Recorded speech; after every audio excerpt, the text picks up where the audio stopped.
Salut à tous. Alors aujourd'hui on se retrouve à Saint-Quay-Portrieux. Regardez le bel environnement qu'on a aujourd'hui alors qu'il pleut en Loire-Atlantique. Les gars du coin nous ont accueillis.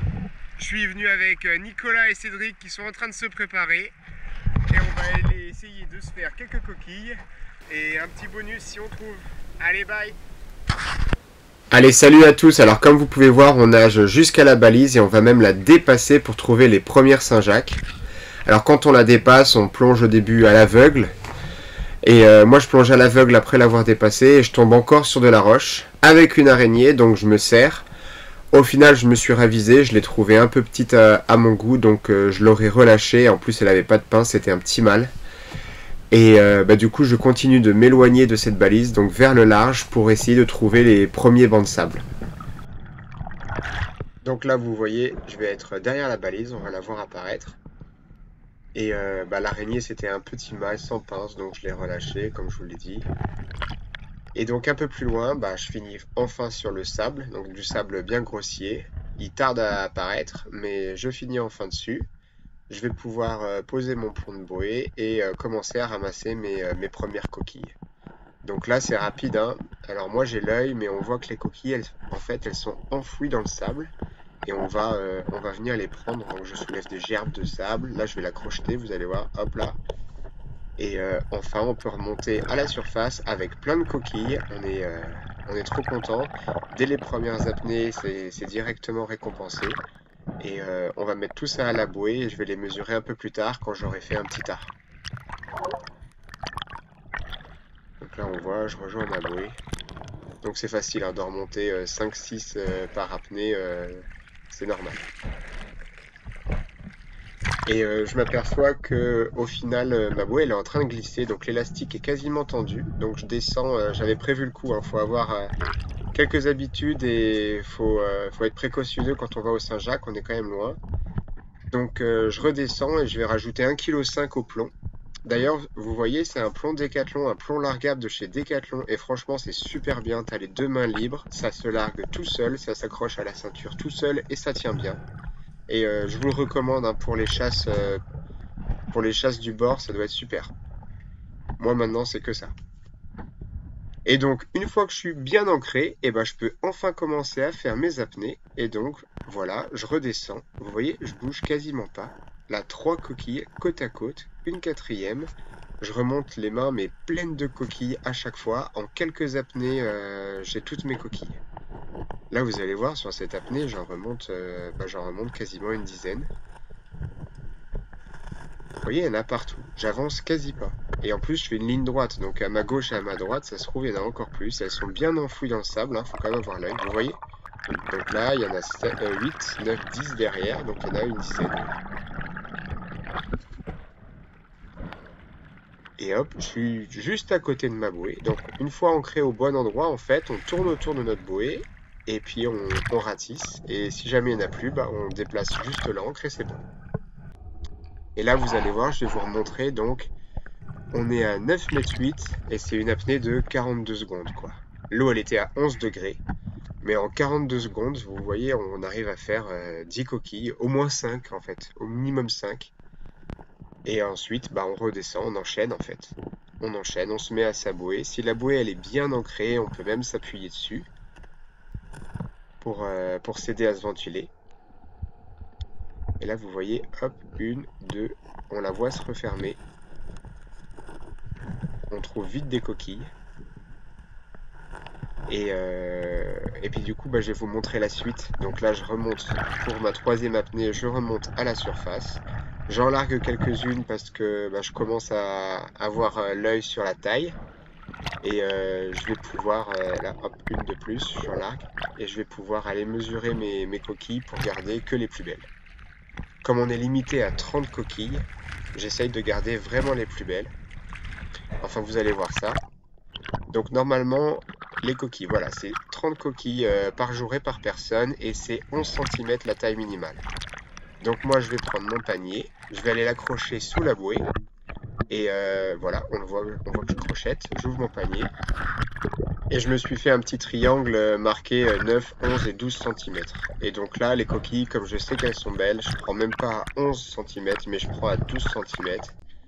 Vous allez voir, voilà, je mesure à 12 centimètres. Celle-ci, elle passe pas dans le 12, donc je mets directement dans mon panier. Et toutes les autres, bah, je vais finir par les balancer. Comme ça, j'aurai 30 magnifiques coquilles. Et le tour sera joué. Et après, bah, on rentre et on peut déguster enfin notre belle pêche. Et ça fait des jolis sacs, des jolis paniers, un peu lourds. D'ailleurs, j'en profite pour vous dire que quand vous êtes dans cette situation-là, ça va. Mais dès que vous retournez chercher le reste de coquilles, votre panier, il faut le mettre sur la bouée parce que mine de rien, un sac rempli de coquilles Saint-Jacques en surface, ça tire. Et là, ça allait, j'avais pas beaucoup de courant, mais quand il y a du courant, votre bouée, ça tire sérieusement dessus, les fils peuvent casser, et puis le plomb peut glisser aussi. Donc, je vous conseille de mettre votre filet sur la bouée une fois que vous avez fini de mesurer vos coquilles.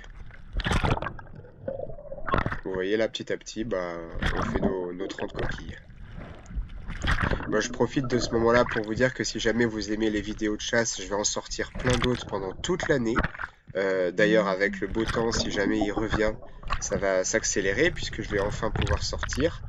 Donc, n'hésitez pas à liker la vidéo et à vous abonner si ce n'est pas encore fait. Et donc, pour revenir à nos moutons, eh ben, j'avais pas toutes mes 30 coquilles, donc je redescends faire quelques apnées. Donc ce jour-là, en 8 apnées, j'avais mes 30 coquilles qui faisaient toutes plus de 12 cm facile. Et comme ça, c'est rapide. Vous voyez? Hop. Et ensuite, une fois qu'on est là, je remonte. Donc là, on voit un petit plateau rocheux que j'ai déjà fait. Hein, il y a du crabe dedans. Et occasionnellement du homard. Mais on commence à être loin de la côte et il peut y avoir des bateaux. Donc dès qu'on a fini nos coquilles, je vous conseille quand même de retourner vers la côte. Donc on voit la balise au loin. Donc ce que je vais faire, c'est que je vais rapidement faire mes dernières coquilles. Et une fois que mes dernières coquilles sont faites, et ben, je vais vite aller m'abriter derrière la balise. Puisqu'on voit que là, c'est en train de forcir. Il y a de plus en plus de vent ce jour-là, du vent de sud. Et on va pas tarder à aller s'abriter. Donc là, je vous ai laissé les vidéos. Là, c'est les dernières coquilles. De toute façon, je bougeais même pas. Là, je me mettais au fond, je faisais 1 ou 2 mètres. Et puis, j'avais suffisamment de coquilles dans les mains pour remonter.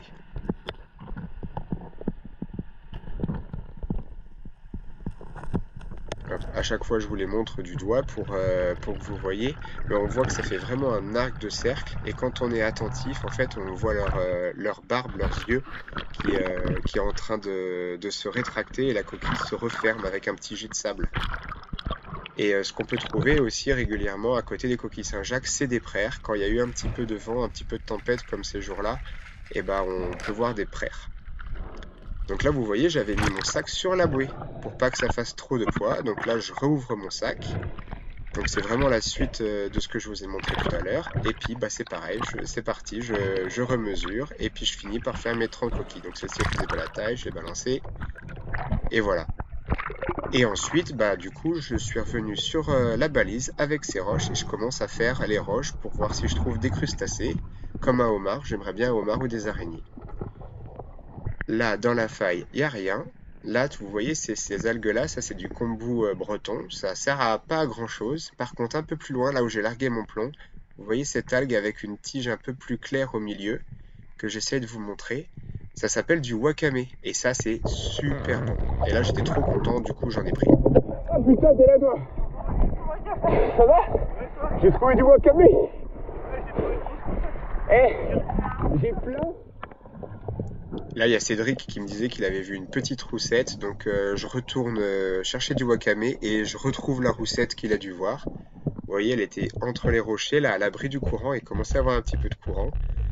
Et j'avais Nico qui voulait peut-être une roussette, donc j'hésitais à la garder. Je la montre à Cédric. On voit que la mer se forme petit à petit. Et puis au final, je l'ai libérée. Elle était quand même assez petite et je ne savais pas s'il en voulait vraiment une. Donc je vais finir par la libérer et je vais plutôt m'occuper de mon wakame. J'étais bien content d'avoir mon wakame. Je vais aller le mettre vite fait à la bouée pour aller encore m'abriter derrière les roches de la balise parce qu'il commençait à avoir des vagues. Et comme ça, je pourrais essayer de chercher un tourteau, une araignée ou un homard. Alors cette algue-là, il faut la blanchir 3-4 minutes dans l'eau bouillante et après vous pouvez la cuisiner comme si c'était des épinards ou comme des haricots avec ail et persil, moi j'aime bien. Et ce que j'essaie de faire quand je suis à la balise, c'est de longer les roches et rester à la limite sable-roche, à la recherche du fameux homard. Donc ça m'est arrivé 3-4 fois d'en trouver, hein, mais c'est tellement fait qu'on en trouve peu. Par contre, vous voyez ce que je trouve? Un petit ormeau en train de manger les algues rouges. Donc ça fait un petit peu référence à la vidéo que j'ai sortie l'autre fois, hein, puisque s'il y a des algues rouges comme ça, il y a des ormeaux en général.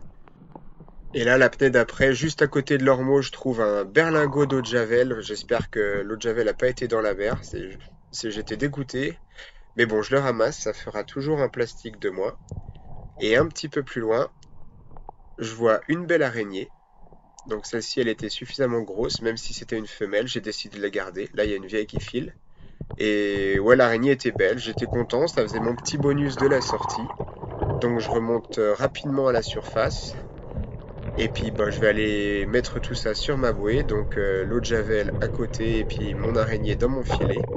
En tout cas, c'était tout pour aujourd'hui. Après ça, bah, je suis rentré avec les potes au bord. On a fait un petit compte rendu de la journée. On a tous les trois fait une super pêche. Les paniers sont remplis. Moi, j'espère que vous avez eu une belle vidéo et à plus tout le monde pour une prochaine. Bye!